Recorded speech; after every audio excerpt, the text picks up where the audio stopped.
मेरी शादी के बाद मैंने अपने पति को देखा तो वह किन्नर थी। मुझे यह बात पता चलते ही मेरी हालत खराब हो गई। भला कौन लड़की चाहेगी कि उसका पति किन्नर हो, लेकिन मैंने अपने पति को अपना लिया क्योंकि यह बहुत अच्छे स्वभाव के थे। एक दिन मुझे चक्कर आने लगा। जब मेरा चेकअप करवाया गया तो पता चला कि मैं प्रेग्नेंट थी। अब तो मेरे पैरों तले से जमीन खिसक गई। एक दिन मैंने देखा कि मेरा पति तो मेरा नाम अनीसा है, छोटी सी उम्र में शादी कर देने और लड़कियों को नहीं बल्कि उसके धन को देखकर उस लड़की को दे देना हमारे गांव की पुरानी परंपरा थी। शायद इसी परंपरा का शिकार मैं भी हुई थी। आखिर हो भी क्यों ना, मैं तो उस गांव में जन्म ली थी। 3 भाइयों की सबसे छोटी बहन थी मैं। जब मेरी उम्र 16 साल हो गए तो लाजमी था कि मेरे ज़्यादा दिन इस घर में नहीं है। घर वालों ने मेरे लिए रिश्ता देखना शुरू कर दिया। रिश्ता मिला था जिसमें लड़के की उम्र मुझसे दोगुनी थी। उसके पास जमीन जायदाद होने की वजह से घर वालों को वह मेरे लिए ठीक लगा। जब मुझे यह बात पता चली तो शायद मुझसे ज़्यादा दुखी कोई नहीं होगा, क्योंकि कौन भला ऐसे रिश्ते से खुश हो सकती है। ऐसा मेरे साथ ही नहीं बल्कि गांव की सभी लड़कियों के साथ होता था। लेकिन मेरी किस्मत ने साथ दे दिया और वह रिश्ता होने से पहले ही टूट गया, क्योंकि उन्होंने काफ़ी धन की मांग की थी। लेकिन मेरे माता पिता की हैसियत नहीं थी, जिसकी वजह से रिश्ता नहीं हो पाया। खैर अच्छा ही हुआ ना। खोजे ऐसे दिन निकलते गए, मेरे लिए एक और रिश्ता आ गया। घर वाले जिक्र कर रहे थे कि लड़का हमारी अनीसा की उम्र का ही है और एक अच्छी कंपनी में नौकरी करता है। मैं हैरान थी कि मेरी किस्मत थी या फिर कोई जादू, क्योंकि मैंने आज तक पूरे गांव में किसी को भी नहीं देखा कि लड़की को उसकी उम्र का हमसफर मिला हो। हर लड़की का दूल्हा अक्सर उसकी उम्र से दोगुना होता था। घर में तो खुश थी कि मुझे इस सब का शिकार नहीं होना पड़ा। मेरा रिश्ता तय हो गया और मेरे होने वाले दूल्हे का नाम दिनकर था। घर वाले कह रहे थे कि दिनकर ने दहेज लेने से मना कर दिया है। शायद मैं पहली बार देख रही थी कि ऐसे सोच किसी की हो सकती है। अब तो मेरी खुशी का ठिकाना नहीं रहा। अब मुझे लग रहा था कि मुझे इस गांव के सभी घटिया विवादों से छुटकारा मिल जाएगा, क्योंकि जो लड़का दहेज के लिए मना कर रहा है उसके साथ कितनी अच्छी होगी। मैं दिनकर के साथ अपनी ज़िंदगी के ख्वाब बुनने लगी थी। खैर दिन निकलते समय नहीं लगा और मेरे और दिनकर की शादी हो गई। दिनकर मुझे अपनी दुल्हन बनाकर अपने घर ले गया और मुझे अपने विदाई के जरा भी दुख नहीं हुआ, क्योंकि जब तक जो मैंने इस गांव में झेला था रोंगटे खड़े कर देने वाला था। इन लोगों की छोटी सोच का शिकार सभी लड़कियां होती थी, लेकिन मैं दुनिया की पहली लड़की थी जो अपने गांव अपने परिवार से दूर होकर खुश थी। मेरा ससुराल में बड़ी धूमधाम से स्वागत किया गया। दिनकर के घर में उनकी माँ के सिवा कोई नहीं था। दिनकर के पिताजी उनके बचपन में ही गुजर चुके थे। खैर स्वागत का समय आया और मुझे एक्सेस कमरे में भेज दिया गया। थोड़ी देर बाद कमरे में आए उसके बाद मुझे जो पता चला, उसके बाद तो मेरे होश ही उड़ गए। मुझे पता चला कि दिनकर किन्नर थी।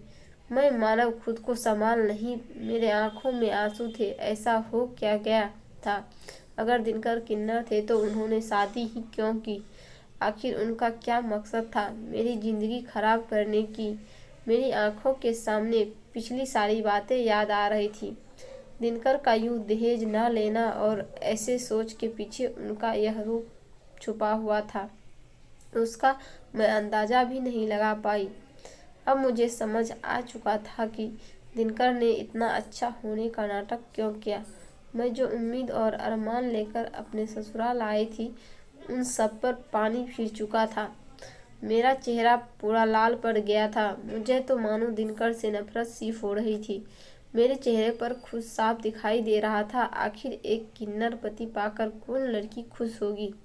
मुझे तो अपनी सास पर बहुत गुस्सा आ रहा था कि वो भी एक औरत है और एक औरत होकर वह दूसरी औरत का घर कैसे बर्बाद कर सकती है। अपने बेटे की पूरी सच्चाई जानते हुए भी उन्होंने उसकी शादी करवा दी और मेरे घर वालों को इस धोखे में रखा। दिनकर की सारी सच्चाई जानने के बाद मैं उसके साथ कैसे रह सकती थी?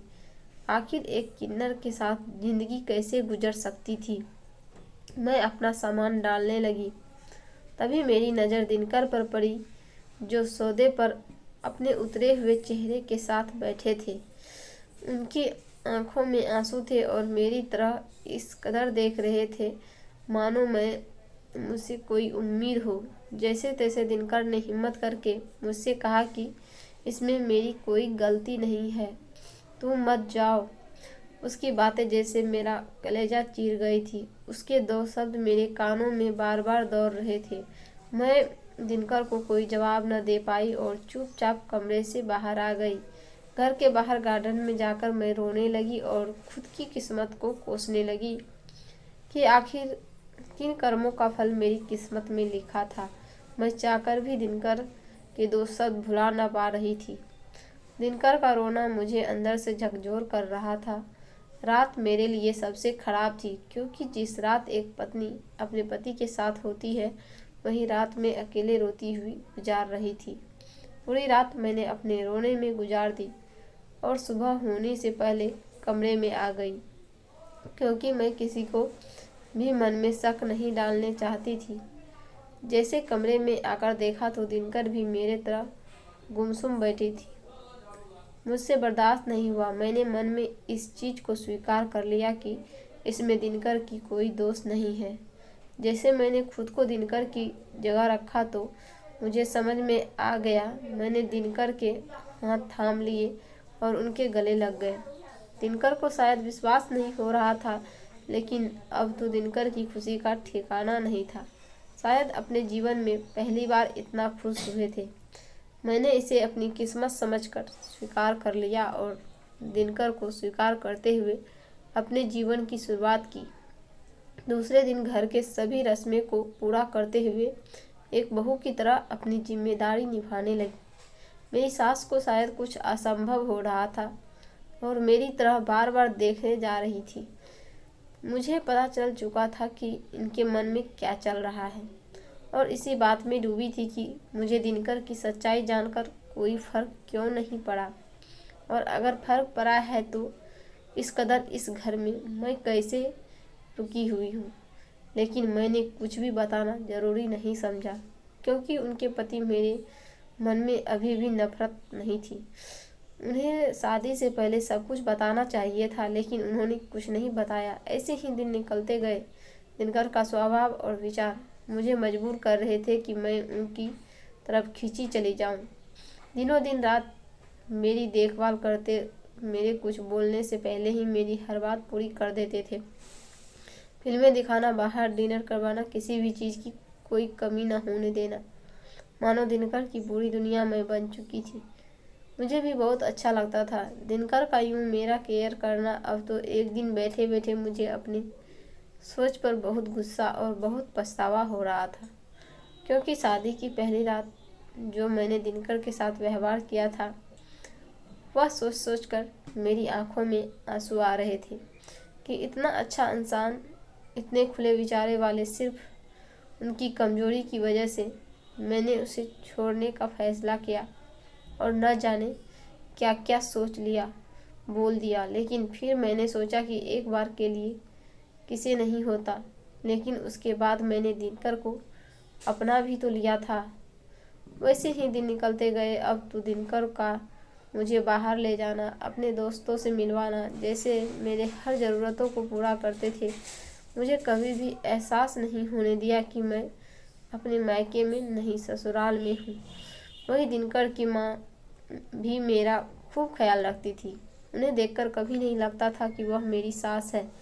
उनका इस तरह प्यार और अपनापन देखकर मुझे उनकी गलती भी भूल गई थी, जो उन्होंने शादी से पहले छुपाकर की थी। लेकिन अब तो मैं अपने परिवार के साथ बिल्कुल खुश थी।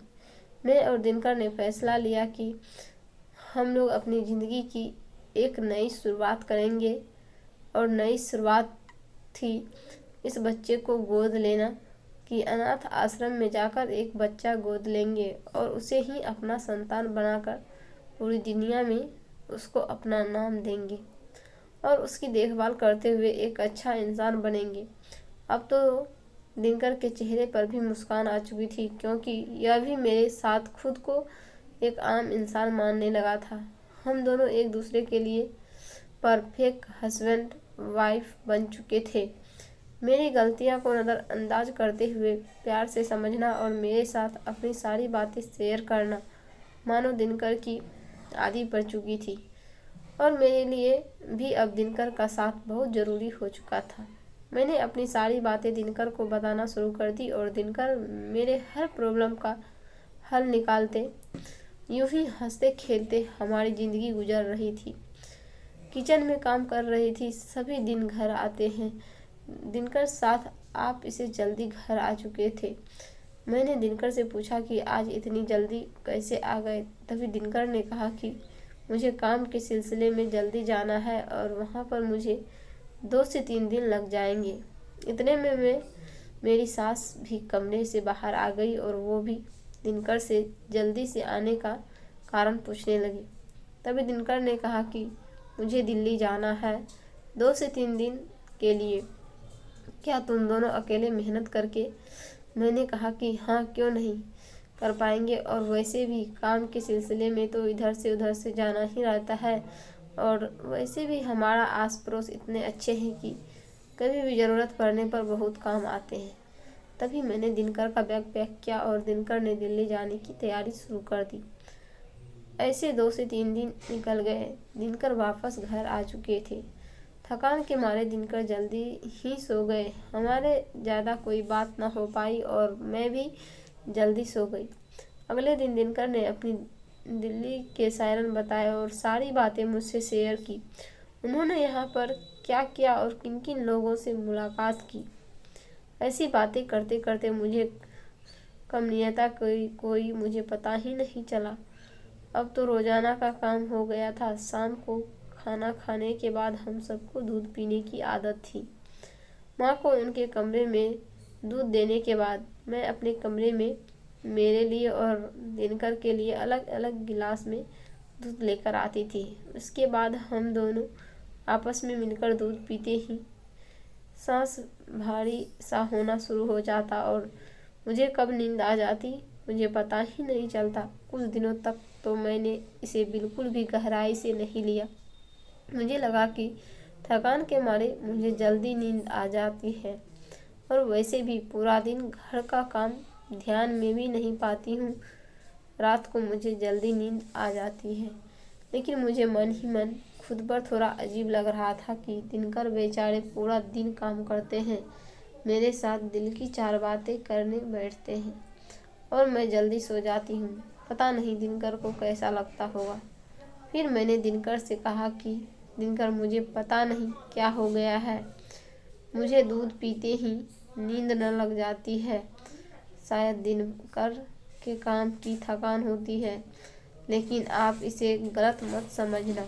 तभी दिनकर हंसने लगे और कहने लगा कि पगली, मैं कहाँ गलत समझ रहा हूँ। मुझे पता है पूरा दिन काम करते करते तुम थक जाती हो। अब आपको थोड़ी देर आराम फरमाती है और तुम्हें कब नींद आ जाती पता ही नहीं चलता। तब हम दोनों थोड़ी देर ऐसी बातें करते रहे। फिटनेस आप इसके लिए निकल गए, लेकिन कुछ दिनों से एक चीज़ मैं बहुत गहराई से सोच रही थी कि रात को ऐसे जल्दी सो जाना और सुबह जब उठती तो मेरे शरीर भी थोड़े बहुत हलचल होती, मानो किसी ने मेरे को छुआ हो। अवसर भी मेरा पूरा तरह से भारी होता था, मानो मैंने कल रात को बहुत ज़्यादा शराब पी ली हो। लेकिन फिर खुद पर ही हंस लेती कि भला ऐसा कैसे हो सकता है। पता नहीं मेरे मन में क्या क्या ख्याल आ जाते हैं। शायद मैं इन सब बातों को ध्यान में रखते हुए काम में लग गई। वैसे ही चलता रहा। मैं इस बात पर गौर नहीं किया। एक दिन मैं घर में काम कर रही थी, तभी मुझे चक्कर आना शुरू हो गए। सोफे पर बैठ गई। पता नहीं मुझे किस कारण चक्कर आ रहे थे। कहीं मेरे शरीर में किसी भी तरह की कमजोरी तो नहीं हो गई। खैर, मैं अपने विचारों में बुनी जा रही थी। तभी मैंने उठकर दवाई ली और वापस काम में लग गई। लेकिन मेरी हालात में कोई सुधार नहीं आया, मानो मेरे तो चक्कर आने बढ़ ही रहे थे और साथ ही साथ मुझे उल्टियाँ भी शुरू हो गई। मैंने मेरी सास से कहा कि माँ जी, सर मुझे बुखार आ गया है, जिसकी वजह से मेरी तबीयत कुछ ठीक नहीं लग रही है। तभी माँ ने कहा कि बेटा तुम अपने कमरे में जाओ और आराम कर लो, बाकी का बचा हुआ काम मैं कर लेती हूँ। लेकिन मैंने माँ से मना कर दिया कि नहीं, मैं थोड़ी देर आराम करने के बाद वापस आकर यह काम निपटा लूँगी, आप मत करना।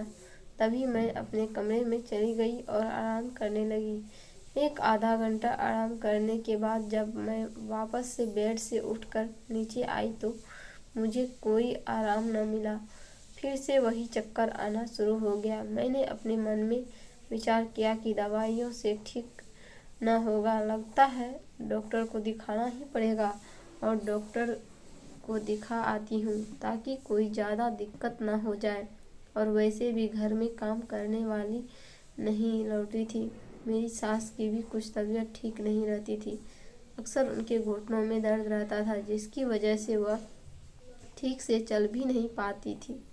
इसलिए अगर मैं भी ज़्यादा बीमार हो गई तो घर के काम कौन करेगा। और दिनकर को भी सुबह सुबह अपने काम पर जाना होता है, और वह हमारा पूरा घर दिनकर की नौकरी से चलता है। मैं नहीं चाहती थी कि किसी के भी काम में कोई बाधा आए, इसलिए मैं जाकर डॉक्टर को दिखा ही आती हूँ। घर में नहा धोकर डॉक्टर के क्लिनिक पर चली गई। डॉक्टर ने मेरा चेकअप किया। तभी डॉक्टर बोले कि तुम अपने ब्लड जांच करवा लो, और 1-2 घंटे बाद जब रिपोर्ट आ जाए तब हम तुम्हें दे देंगे कि आपको क्या दिक्कत है। मैंने अपनी रिपोर्ट करवाई और घर आ गई। मैंने सोचा कि अभी टाइम है रिपोर्ट आने में, इसलिए घर चली जाती हूँ। घर आकर माँ जी को चाय बना कर दी, और 2-3 घंटे बाद डॉक्टर का फ़ोन आता है और उन्होंने मुझे अपने क्लिनिक पर बुलाया और मेरे हाथ में रिपोर्ट देते हुए कहा कि बधाई हो, तुम माँ बनने वाली हो। यह सुनते ही मानो मेरे तो पूरी दुनिया ही खत्म हो गई। मैं तो पूरी तरह कांपने लगी, मेरे रंगोटे खड़े हो गए। आखिर ये क्या बोल रहे हैं। जब यह खबर किसी विवाहित औरत को मिलती है तो उसकी खुशी का ठिकाना नहीं होता, लेकिन मेरे चेहरे पर तो दुखों का पहाड़ टूट गया। डॉक्टर ने मेरे चेहरे की उदासी देखते हुए कहा कि क्या हुआ, आपको खुशी नहीं हुई। लेकिन मैं डॉक्टर को क्या बता सकती थी। उनके सामने मैंने झूठी खुशी दिखावा करते हुए रिपोर्ट ले ली और कहा कि ठीक है, मैं घर जाती हूँ, और मैं अपने घर की तरफ चल पड़ी। अब तो मानो मेरा पूरा सर चकरा रहा था। घबराहट के मारे मेरी जान निकली जा रही थी। मुझे कुछ भी समझ में नहीं आ रहा था कि आखिर ऐसा क्या हो गया है। दिनकर तो एक किन्नर है, तो भला मैं माँ कैसे बन सकती थी। और दिनकर के अलावा आज तक मैंने किसी भी लड़के के उस नज़र से नहीं देखा था। मैं अपने कदमों से घर की तरफ चल पड़ी। मुझसे तो अपना एक कदम भी बढ़ाया नहीं जा रहा था। मेरी आंखों में आंसू थे, मेरा पूरा शरीर पसीने से लथपथ हो चुका था। मेरे मन में बार बार यही ख्याल आ रहे थे कि पता नहीं परिवार वाले क्या सोचेंगे, और सबको पता है कि दिनकर क्या है, और सबको यह खबर मिलेगी कि मैं गर्भवती हूँ, तो पता नहीं वह लोग मेरे बारे में क्या सोचेंगे। पता नहीं मुझे क्या क्या बोलेंगे। अब मुझे चरित्रहीन साबित होने में ज़्यादा दिन नहीं लगेंगे। फिर सब लोगों के मन में जो मेरे लिए विश्वास था, सब लोग मुझसे इतना प्यार करते थे, मेरी हर बात को मानते थे, वह सब मुझसे छीनने वाला था मेरे बिना गलती के ही। लेकिन आखिर मैं यह सब किससे कहती। तभी मेरे मन में आया कि मैं इस बारे में दिनकर से बात करूंगी, क्योंकि शादी से लेकर आज तक कोई भी दिक्कत आई है तो दिनकर ने उसे सामना करने के मुझे हिम्मत दी और मेरा साथ दिया और हमेशा मुझे समझाया। लेकिन फिर मेरे कदम वापस से रुक गए।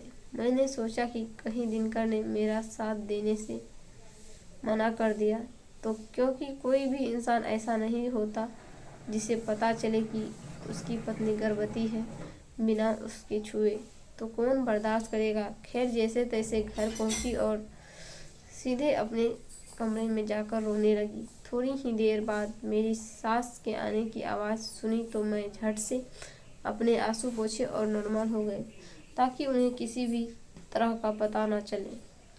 तभी मेरी सास आई और कहने लगी कि क्या हुआ बहू, रिपोर्ट ले आई हो ना? डॉक्टर ने क्या क्या कहा? कोई बड़ी दिक्कत तो नहीं है ना? तभी मैंने कहा, नहीं नहीं माँ जी, बस थोड़ी बुखार की बात से थकान हो गई थी, इसकी वजह से कमज़ोर, बाकी कोई दिक्कत नहीं है, सब कुछ ठीक है। तभी मेरी सास ने कहा, यह तो अच्छी बात है, तुम अपनी सेहत का ध्यान रखो और काम में ज़्यादा मत पड़ना। 2 दिन आराम करो और दिनकर को फ़ोन कर दो, वह तुम्हारे लिए ताज़ा ताकतवर फल ले आए। मैं तो अपने मन में सोच रही थी कि आप जिसका ख्याल रख रही है, जिस गांव के बारे में इतना सोच रही है, उसने तो आपको नाम डुबा दिया। मेरे तो कुछ समझ में नहीं आ रहा था कि यह बच्चा किसका है।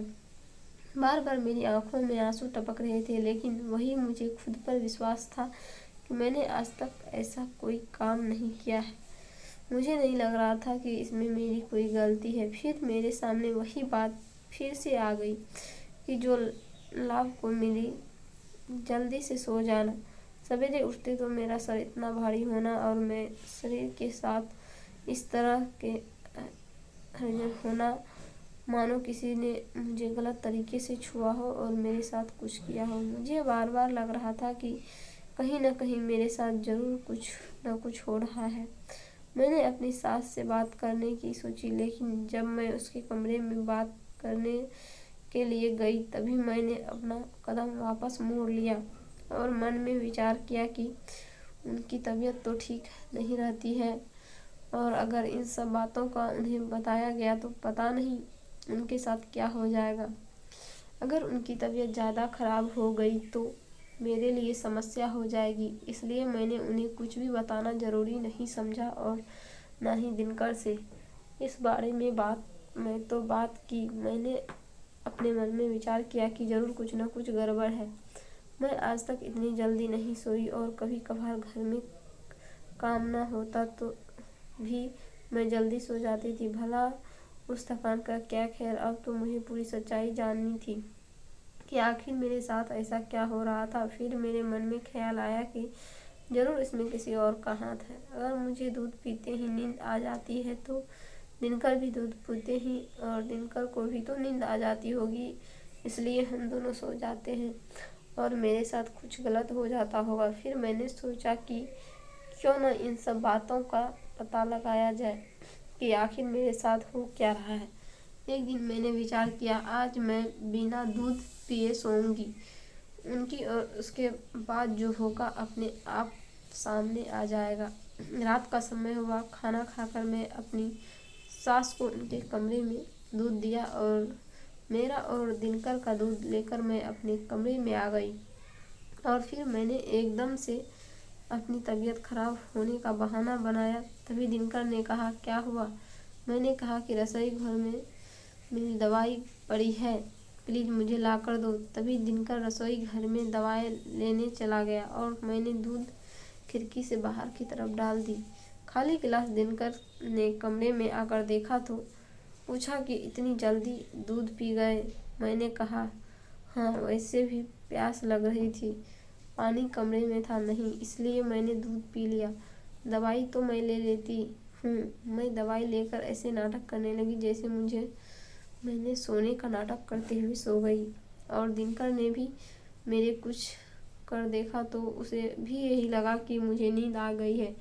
लेकिन उसके बाद कमरे में क्या हो रहा था मुझे दिखाई नहीं दे रहा था, लेकिन वह महसूस और सुन सकती थी। मैंने देखा कि कमरे का दरवाज़ा खुलता है और 2 से 3 लोगों को बोलने की आवाज़ आने लगती है। उनमें से दिनकर भी कुछ बोल रहा था, लेकिन मुझे उसकी आवाज़ को साफ साफ सुनाई नहीं दे रही थी। फुसफुसाकर बोल रहे थे। उसके बाद मैंने देखा कि एक आदमी मेरे पास आता है और मेरे कपड़ों को उतारने की कोशिश करने लगता है। तभी मुझे बर्दाश्त न हुआ और मैंने झट से अपनी आंखें खोल दी।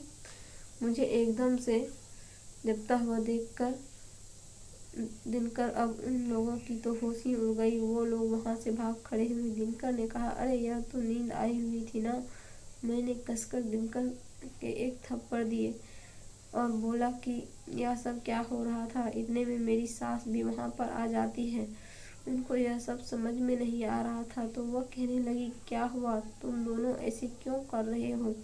तभी मैंने अपनी सास से कहा कि यह बात बताओ, आप अपने बेटे से पूछिए, और मैंने उन्हें सारी बात कह डाली। तभी मेरी सास ने दिनकर का हाथ पकड़ा और बोला कि क्या चल रहा था। तभी दिनकर की आंखों में आंसू आ जाते हैं और वह मेरे पैरों में गिर जाता है और कहने लगता है कि अनीसा, मुझे माफ़ कर दो, मुझे बहुत बड़ी गलती हो गई। कुछ दिन पहले जब मैं दिल्ली गया हुआ था तो मेरे दोस्तों ने मुझसे कहा कि तुम एक किन्नर हो और तेरी पत्नी तुझे सुख दे नहीं सकती, और न ही तुम अपनी पत्नी को, क्यों ना तुम उसके साथ धंधा करवाकर पैसे कमाओ, इसमें तुम्हारी भी फायदा है। वैसे भी तुम्हें तो इस चीज़ से कोई फर्क पड़ने वाला है नहीं। मेरे मन में उन दिनों पैसों की लालच दिया कि मैं पूरी तरह से उनकी बातों में आ गया, और यहाँ आकर मैंने प्लान बनाया कि रोज रात को अनीसा के दूध में नशे की दवाई मिला दिया। दूध पी के वह गहरी नींद में चली जाएगी और उसके बाद लोगों को बुलाकर इसके साथ ठंडा करवा लूँगा। और काफ़ी दिनों में यही उसके साथ कर रहा था। काफ़ी पैसे भी बन गए थे। बैठे बैठे इतने पैसे बनते देखा, मेरे मन में और भी लालच आ गया और मैंने यह काम जारी रखा। तभी कहने लगा कि मैं पहले एकदम सही था, लेकिन जब से दिल्ली गया उसके बाद, मेरे दोस्तों की बातों में आने के बाद मैंने अपना खो दिया। तभी मैंने अपनी सास को कहा कि उस दिन जब मैं चक्कर की वजह से चेकअप करवाने गई थी तो उसमें आया था कि मैं प्रेग्नेंट हूँ, और मुझे तभी से शक हो गया था कि मेरे साथ ज़रूर कुछ तो हो रहा है, क्योंकि यह दिनकर तो किन्नर था और मुझे इसके अलावा किसी ने भी आज तक नहीं छुआ, तो प्रेग्नेंट कैसे हो गई। इसलिए मैंने सब बातों का पता लगाने के लिए आज बिना दूध पिए सोने का प्लान बनाया और मेरे सामने सारी सच्चाई आ गई। तभी मेरी सास ने दिनकर को जोरदार तमाचा मारा और कहा कि तुम्हारी शादी अनीसा से इसलिए करवाई कि तुम अपने जीवन में अकेले न रहो, तो मैं भी जीवन साथी मिले, और तुम्हें बच्चा गोद लेकर अपने जीवन को खुशी से जियो, और तुम्हें इस कमजोरी में भी संभालने वाली इतनी अच्छी पत्नी मिल गई जो हमेशा तुम्हारे साथ देती थी, तुम्हारा इतना ख्याल रखती थी। फिर भी तुम्हें रास न आई। मैं कमरे से बाहर आ गई और रोते हुए सोचने लगी थी, मैंने जिस पर विश्वास किया, जिसकी कमजोरी को जानते हुए कि उसका साथ दिया, उसी ने चंद पैसों के लिए इतनी घटिया हरकत कर डाली। इतने सारे समझदार और अच्छे दिखने वाला दिनकर इस हद तक जा सकता है, मैंने कभी नहीं सोचा था। अब मेरी आंखों में आंसू और मन में दुख के अलावा कुछ भी नहीं था।